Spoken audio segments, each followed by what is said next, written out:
O problemă de sănătate cauzată de muncă intensă. Marte și Vertex în astrologie, Moraevo.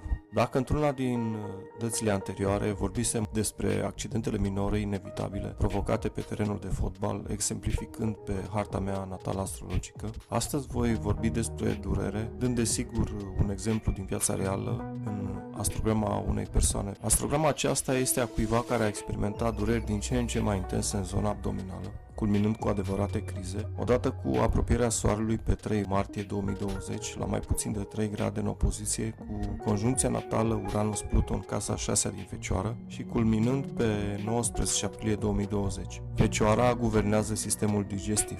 Această problemă a apărut după eforturi intense repetate de-a lungul anilor. Nu este o coincidență că aceste plasamente sunt în casa a 6 a rutinelor de lucru. A ajuns în punctul în care un intestin pur și simplu a rupt pleura abdominală și a fost sugrumat de mușchi abdominali. Dar cu fiecare tranzit dificil, mai ales în opoziție, cu conjuncția natală Uranus-Pluto, a însemnat o nouă criză, imposibilitatea excreției deoarece digestia mecanică nu a putut fi efectuată, ori când a fost efectuată, a fost efectuată cu foarte mare efort. A existat și o problemă cu coloana vertebrală în zona unde sunt nervii care au legătură cu intestinul.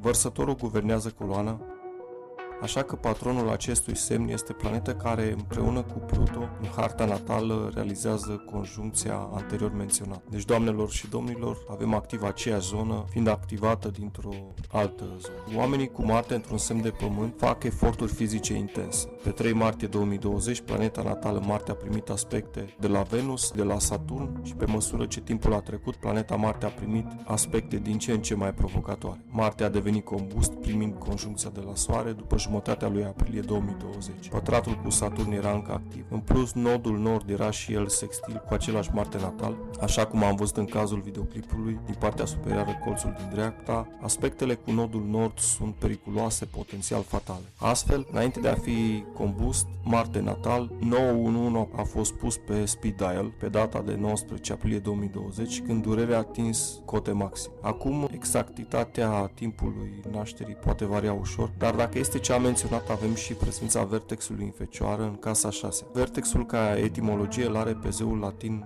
Vertumnus, zeul care putea lua orice formă și care binecuvânta plantele. Este punctul de intersecție al primei eliptici și a primei verticale spre vest, raportat la locul nașterii. Și poate fi o problemă mai veche netratată, o problemă legată de compulsivitate asociată cu mediul de lucru al individului sau o particularitate anatomică congenitală în aceea zonă, activată de o plantă sau de consumul acesteia la locul de muncă sau ca o rutină înainte de muncă, un ceai, un decoct. Promisesem într-un videoclip că voi explica activarea lui Marte, mai ales în casele de sănătate. El implică durere în general, infecții, febră, accidente, care implică incendiu și violență. Asta este tot pentru astăzi. Mulțumesc pentru vizionare. Pentru orice întrebare, aveți adresa de e-mail pe ecran. De asemenea, puteți dona și susține acest proiect pe linkurile din comentarii. Până data viitoare, mult succes și sănătate!